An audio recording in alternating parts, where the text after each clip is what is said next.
So you want a career in sales? I have good news and I have bad news. The good news is that if you can succeed in sales today, you can succeed in just about anything you do. Not to mention, it's recognized as one of the top 5 most lucrative professions today. The bad news is before you sell anyone on anything, the most important sale you need to make is on yourself. Here are the 7 things you must sell yourself on before you can sell a product or service to a prospect. Number 1, if you're not sold, no one else will be sold as well. I often say the simplest definition of sales is only 6 words long: believing in something and convincing others. In other words, sales is an inside job. Inside your head, that is. In previous podcasts, we said, what you think you believe and what you believe dictates your actions. In short, your thoughts or the conversation inside your head will determine your level of success. Think of your brain as a fertile ground and your thoughts as seeds. If you plant crab apples, don't expect to harvest golden delicious. Number 2, if you have no prospects, you will fail.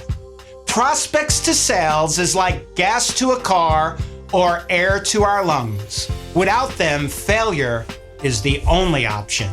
Have you looked at your pipeline of prospects lately and realized you have too few, or even worse, you have prospects that are not qualified?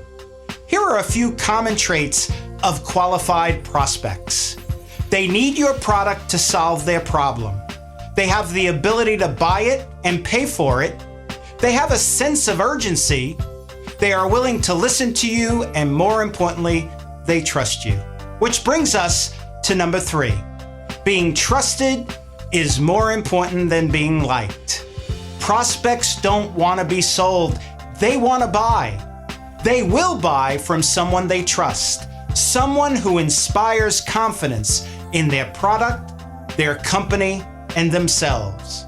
The opposite of trust is doubt, and doubt equals I'm not interested. Number 4, the sale is all in the questions. Selling is all about what you ask, hear, and respond to, not what you say. Asking the proper questions helps you gain knowledge, build trust, and identify the solution. Great salespeople identify and amplify a prospect's problem and then sells their solution, which leads conveniently to number 5. Selling is about providing solutions. In the 21st century, you're not selling products and services, you're selling solutions. Ever tell a doctor after an examination, no thank you to their method of treatment? It sounds something like this. Mary, your appendix is on the brink of rupturing. It's what's causing your pain. If the rupture occurs, you could die. I'd like to remove it immediately. Mary responds like most prospects. Okay, doc, sounds good. Let me think about it for a few days and I'll get back to you. I don't think so. Remember, the bigger the problem, the more anxious you are to find a solution. Number 6. Objections, stalls, and delays are part of the process. Resistance is not rejection. If you understand that all objections are disposable, they either dispose of you or you dispose of them, then you're on the right track. A sale occurs on every presentation. The question is, does the prospect sell you on no, or do you sell them on yes? There are 5 hurdles in the sales presentation you must overcome in the prospect's mind. Do I want to buy your product? Do I want to buy your product from your company? Do I want to buy your product from your company at your price? Do I want to buy it now? And most importantly, do I want to buy it from you? Like in the game of tennis, the stronger the serve, the weaker the return. In other words, make a superior presentation and objections will be eliminated before they arise. And lastly, number 7, you must ask for the sale. While I would love to share with you 101 different ways to close, I don't have the time, and frankly, I think learning 100 different types of closes is overrated. Closing a sale is simply asking a prospect to take advantage of your solution. Today, 85% of all salespeople fail, and they fail because they don't ask for the sale.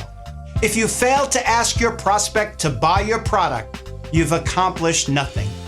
If you have sold yourself on the importance of 1 through 6 of this podcast, asking for the sale will be a natural progression and as simple as saying, "Mary, would you like me to remove your appendix and save your life?" In closing, think of the last sales situation you were involved in from a buyer's side of the table. Why did you say yes? Better yet, why should I say yes to you? Understand these 7 principles of selling, and you are on your way to sales success and even better, making a very attractive 6-figure income.